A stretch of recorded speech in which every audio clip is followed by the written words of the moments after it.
एक महत्वपूर्ण विषय पर मैं प्रेस के माध्यम से आप सबको संबोधित करना चाहता हूं। देखिए, पिछले कुछ दिनों से जिस तरह से कार्य चल रहे हैं उसमें एक बात बड़ी महत्वपूर्ण निकल के आती है। झूठे वादे और सामाजिक कल्याण के नाम पर विपक्ष की धोखाधड़ी, ये बड़ा ही महत्वपूर्ण विषय है और इसको गहराई से हमें समझना भी चाहिए कि झूठे वादे कर लो और सामाजिक कल्याण के नाम पर विपक्ष केवल जनता के साथ धोखाधड़ी का काम कर रहा है। अगर आप इसमें एक चीज देखेंगे तो आम आदमी पार्टी के नेता एक के बाद एक अपने कुकर्मों के लिए बेनकाब हो रहे हैं, चाहे वह शराबखोरी हो, मोहल्ला क्लिनिक हो या मनी लॉन्ड्रिंग का केस, या तो उन पे मुकदमा चल रहा है या वो जेल में है। आज आपकी एक और भ्रष्टाचार की और फ्रॉड की करतूत आपके सामने मैं पर्दाफाश करना चाहता हूं। दिल्ली में सब्सिडी प्रोवाइड कर रहे हैं और आप द्वारा सरकार जनता और सरकारी खजाने को धोखा देने के लिए एक रेगुलेटरी मैकेनिज्म का दुरुपयोग किया जा रहा है। बिजली निशुल्क देना, बिजली फ्री देने के नाम पर रेगुलेटरी इश्यूज को, स्ट्रक्चर को मिसयूज करके जनता के साथ धोखाधड़ी करने का काम आप सरकार कर रही है। और देश की जनता के साथ सामाजिक कल्याण के नाम पर विपक्षी दल झूठे वादे और धोखाधड़ी से भली भांति हम सबको परिचित होना आवश्यक है। अगर इसकी सच्चाई नहीं खुलती सबके सामने तो जनता कहीं ना कहीं बरगलाने का काम ये जो कर रहे हैं वह साफ होके नहीं आता। और इसमें सबसे महत्वपूर्ण बात यह है कि यह अकारण नहीं है। 2014 में जब हमारी सरकार आई थी तो भारत की अर्थव्यवस्था फ्रेजाइल 5 के अंतर्गत थी। इसका ऐसा नहीं है कि बिना किसी कारण से यह हो गया था। चारों तरफ भ्रष्टाचार, लीकेज, भाई भतीजावाद और वित्तीय अनुशासनहीनता चल रही थी उसमें। और जब 2014 के बाद यह इसीलिए नहीं कि जो फ्रेजाइल 5 इकोनॉमी जो भारत की हो गई थी वो इसी कारण हो गई थी कि इन सब कारणों के कारण अर्थव्यवस्था को डिस्टर्ब कर दिया था।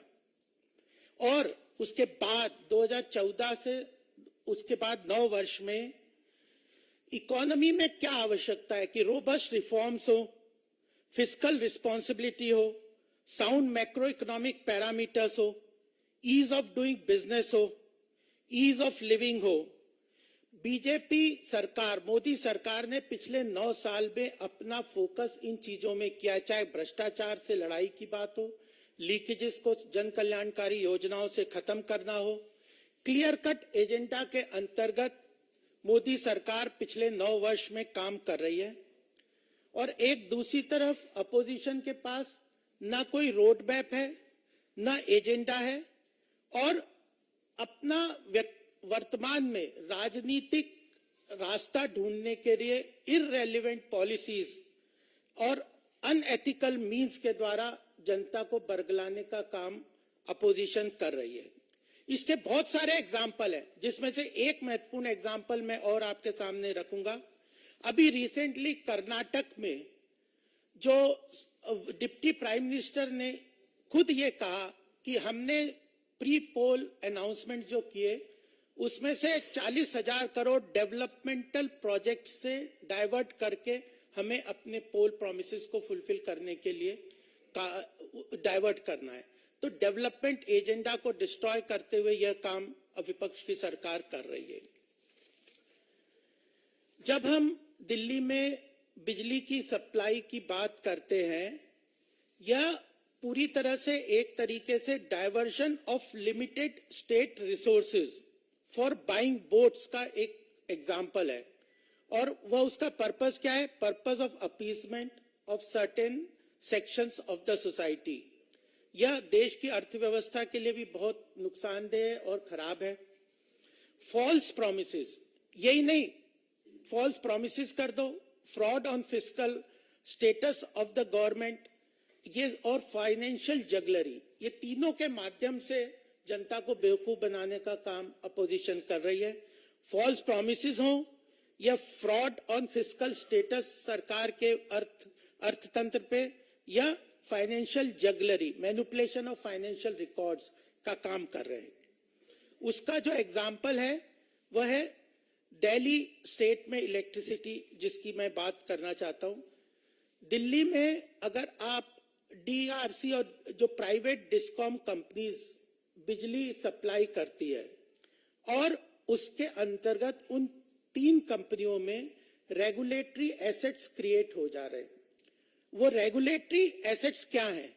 वो रेगुलेटरी एसेट्स हैं, सरकार जो कंपनियां डिस्कॉम से बिजली को डिस्ट्रीब्यूट करने की जो कंपनीज हैं, वह जनता को एक प्री फिक्स रेट पे बिजली सप्लाई करती है, लेकिन अगर उसकी कॉस्ट उस रेट से ज्यादा है तो जो डिफरेंस है वह रिकवरेबल अमाउंट के अंतर्गत उनकी बैलेंस शीट में खड़ा हो जाता है।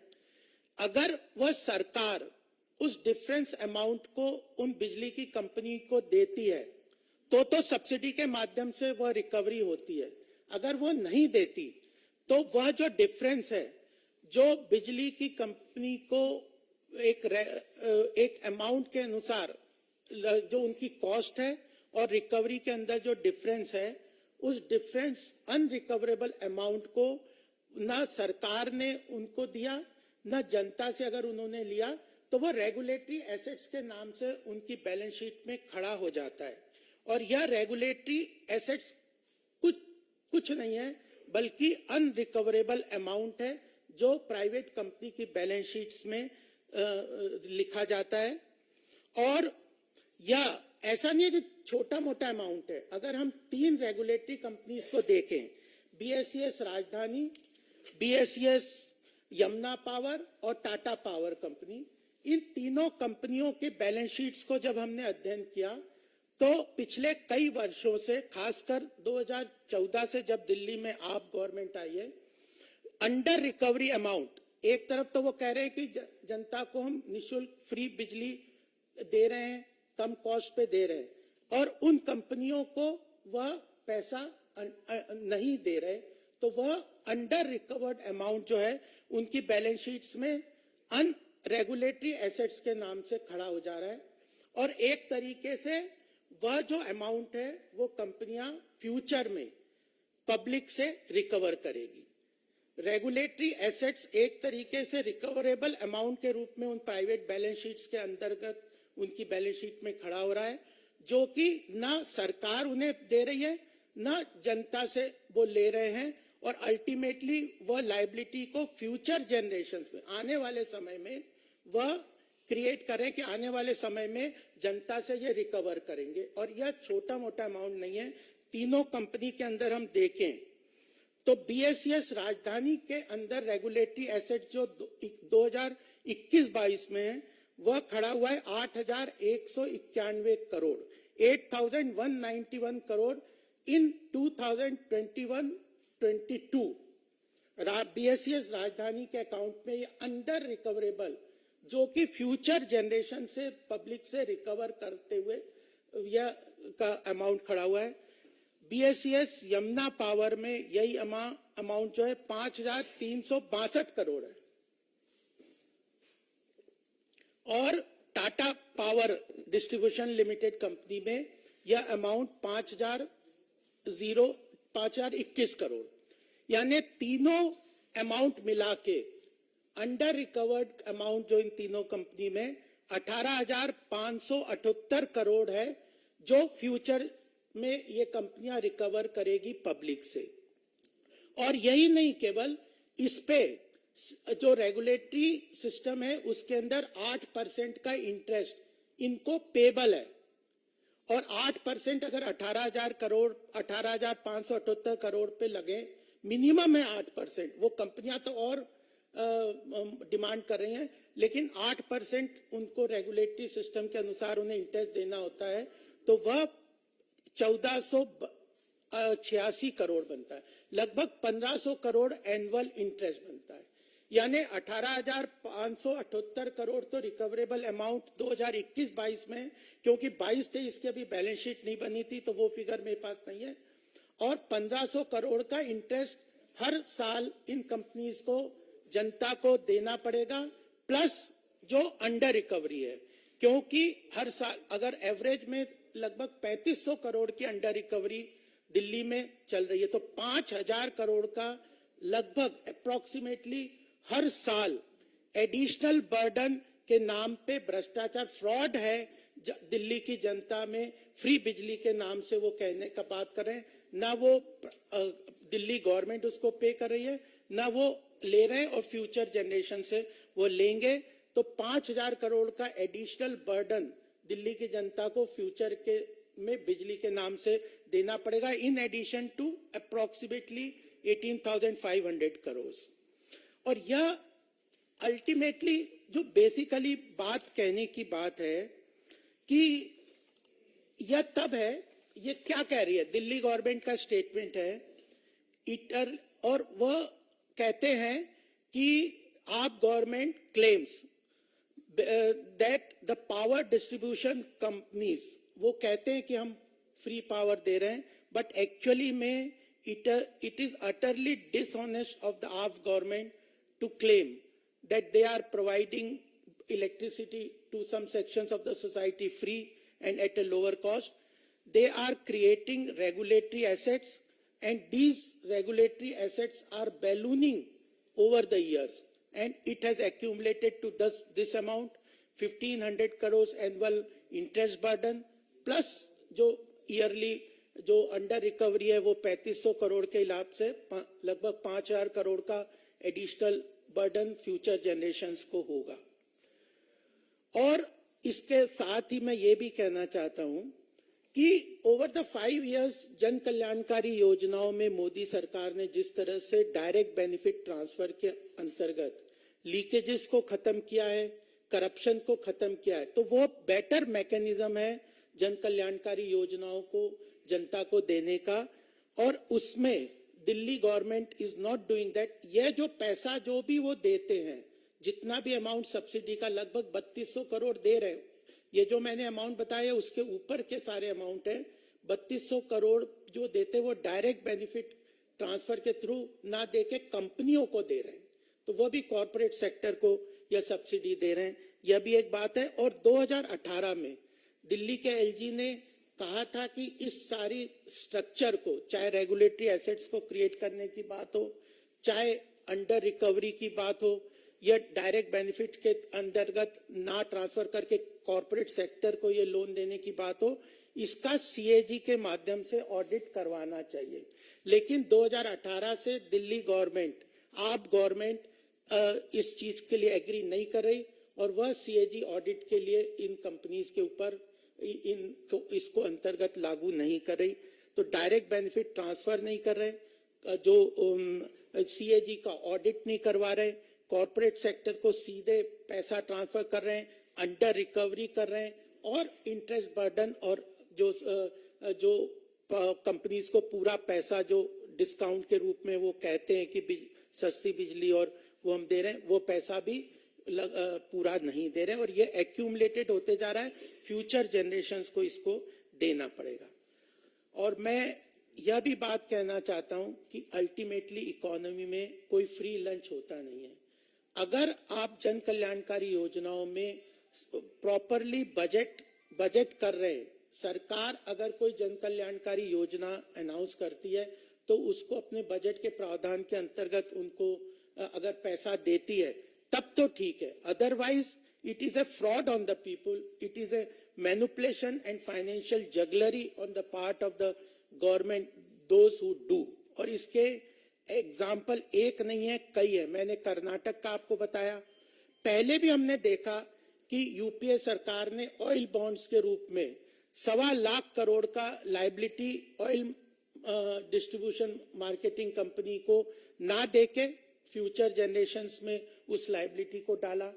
ऐसे ही एफसीआई को पब्लिक बोरोइंग करके 2 लाख करोड़ का जो उनका डेट था वो उन्होंने न बजट में प्रावधान किया, न खुद पे किया, बाद में वित्त मंत्री ने, निर्मला सीतारमण जी ने उस 2 लाख करोड़ को फूड कॉर्पोरेशन इंडिया को अपने बजट के अंदर दिया। तो ये जितने भी फॉल्स प्रॉमिस किए थे, जन कल्याणकारी योजनाएं करनी चाहिए, समाज के हित के लिए वर्ग को, सबको यह सहायता देनी चाहिए, लेकिन फाइनेंशियली जगलरी और फ्रॉड और फ्यूचर जनरेशंस के ऊपर उस लायबिलिटी को ट्रांसफर करके जो काम करते हैं, वो मुझे लगता है कि यह बहुत ही खतरनाक चीज है और इस तरह का फ्रॉड करके अर्थव्यवस्था को भी मुश्किल में डालते हैं और जनता के साथ भी नाइंसाफी करते हैं। और इसी कारण भारत की अर्थव्यवस्था 2014 में लगभग फ्रेजाइल 5 के अंतर्गत थी और पिछले 9 साल में जिस तरह से जन कल्याणकारी योजनाओं में भ्रष्टाचार खत्म करके, लीकेजेस को खत्म करके मोदी सरकार ने काम किया है, तो आज हमारी अर्थव्यवस्था विश्व की 5वीं सबसे बड़ी अर्थव्यवस्था बन गई है, तीसरी अर्थव्यवस्था के बनने पे रास्ता के तरफ आगे बढ़ रही है। तो इसका एक इकोसिस्टम है, ट्रांसपेरेंट, करप्शन फ्री एक इकोसिस्टम सरकार ने जन कल्याणकारी योजनाओं का क्रिएट किया, सेंट्रल गवर्नमेंट ने, उसी के अंदर काम करना चाहिए। तो यही मुझे बात करनी थी कि जो दिल्ली में फ्रॉड कर रहे हैं आपकी सरकार, वो भी जनता के सामने आना चाहिए। रेगुलेटरी एसेट्स या किसी भी रेगुलेटरी मैकेनिज्म को अगर प्रावधान कहीं है जो कि क्लियर कट उसमें कहा हुआ है कि जो सेंट्रल रेगुलेटरी कमीशन ने कहा है, उन्होंने ये क्लियर कट कहा है कि जो रेगुलेटरी एसेट्स क्रिएट करते हैं वो only in case where there is a natural calamity और फोर्स मेजर कंडीशन है, कोई प्राकृतिक आपदा अगर आती है तो तभी इन चीजों का इस्तेमाल करना चाहिए, अदरवाइज इस तरह के सिस्टम्स को, इस तरह के मैकेनिज्म को नहीं यूज करना चाहिए। तो वह भी यूज कर रहे हैं। एक और बात मैं अपनी अंत में ये कहना चाहता हूं कि आज ही प्रधानमंत्री जी ने बहुत महत्वपूर्ण डिसीजन लिए हैं, मोदी जी ने। उसमें सबसे महत्वपूर्ण बात है कि महिलाओं के सशक्तिकरण के लिए सरकार ने बहुत सारे काम किए और एक रिपोर्ट आज आई है कि 1 in 5 board members eight India incorporation is now a women director. पिछले वर्षों में एक सरकार ने पूरी तरह प्रयास किया है कि महिलाओं का सशक्तिकरण हो, उनको आगे बढ़ाया जाए। तो प्राइवेट सेक्टर के बोर्ड में भी महिलाओं का भागीदारी और सरकार ने सुनिश्चित की है। आज एमएसपी को भी सरकार ने, कैबिनेट ने डिसीजन लेके हाइक किया है कि MSP on centre increases MSP on 6 rabi crops to the tune of ₹150 hike for wheat in since 2014 में एमएसपी पे भी हाइक किया है। और जो डियरनेस अलाउंस है सेंट्रल गवर्नमेंट एम्प्लॉइज को, उसको 4% से आज इंक्रीज किया है। MSP hike for 6 crops also. तो जन कल्याणकारी योजनाओं का, सोशल वेलफेयर का सरकार एक तरीके से अलग ढंग से काम कर रही है हमारे सरकार मोदी जी की। और कहीं ना कहीं विपक्षी जो सरकारें हैं वो इस तरह का भ्रष्टाचार और फ्रॉड की तरह से काम कर रहे हैं। तो यही मुझे आप सबके सामने एक विषय रखना था। धन्यवाद।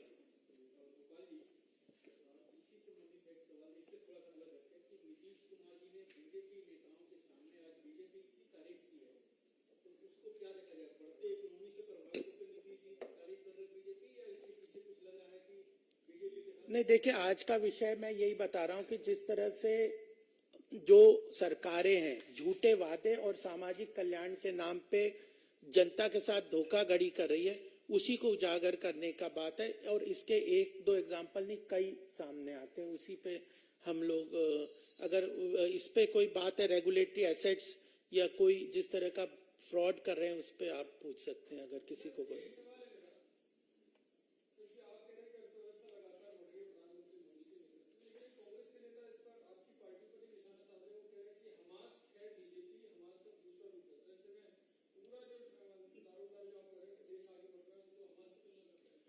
नहीं, तो वो ये तो उनकी भ्रष्ट बुद्धि का ही कारण है ना, कि मैंने बताया था कि ना उनके पास एजेंडा है, ना रोड मैप है, ना डायरेक्शन है, इसीलिए इस तरह की अनर्गल बातें वो कर रहे हैं। आर्थिक जिस तरह की प्रगति भारत ने पिछले 9 वर्ष में मोदी जी के सामने की है, फ्रेजाइल 5 से जो वर्ल्ड की टॉप 5th इकोनॉमी आज भारत है और आने वाले समय में फास्टेस्ट ग्रोइंग इकोनॉमी के रूप में भारत की अर्थव्यवस्था आगे बढ़ रही है।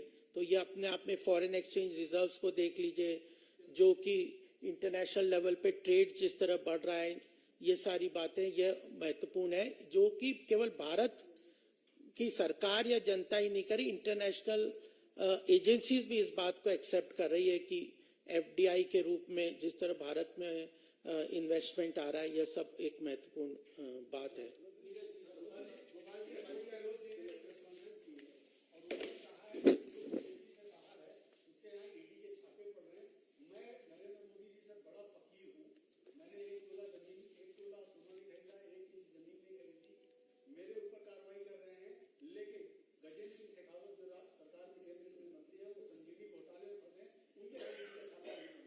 नहीं देखे, जिसके ऊपर जो भ्रष्टाचार में लिप्त, अगर पिछले साल सरकारों के काम देखोगे, एक के बाद एक वो सरकार भ्रष्टाचार में लिप्त है, उसी के ऊपर कार्रवाई हो रही है। और सरकार जो भी भ्रष्टाचार करेगा, एजेंसीज उनके नहीं तो जेल में क्यों जा रहे हैं? सरकार चाहे जेल में जा रहे हैं, उनके ऊपर केस चल रहे हैं क्योंकि उनके भ्रष्टाचार के केसेस हैं। वो क्या कह रहे हैं इससे महत्वपूर्ण बात नहीं है, बात यह है कि वो क्या कर रहे हैं। कहने की बात कुछ भी हो सकती है, लेकिन क्या कर रहे हैं वो मैंने आपको एग्जांपल्स दिए हैं। अच्छा, तो फिर तो छोड़ दे, उनको किसने रोका हुआ? सचिन पायलट ने। Thank you.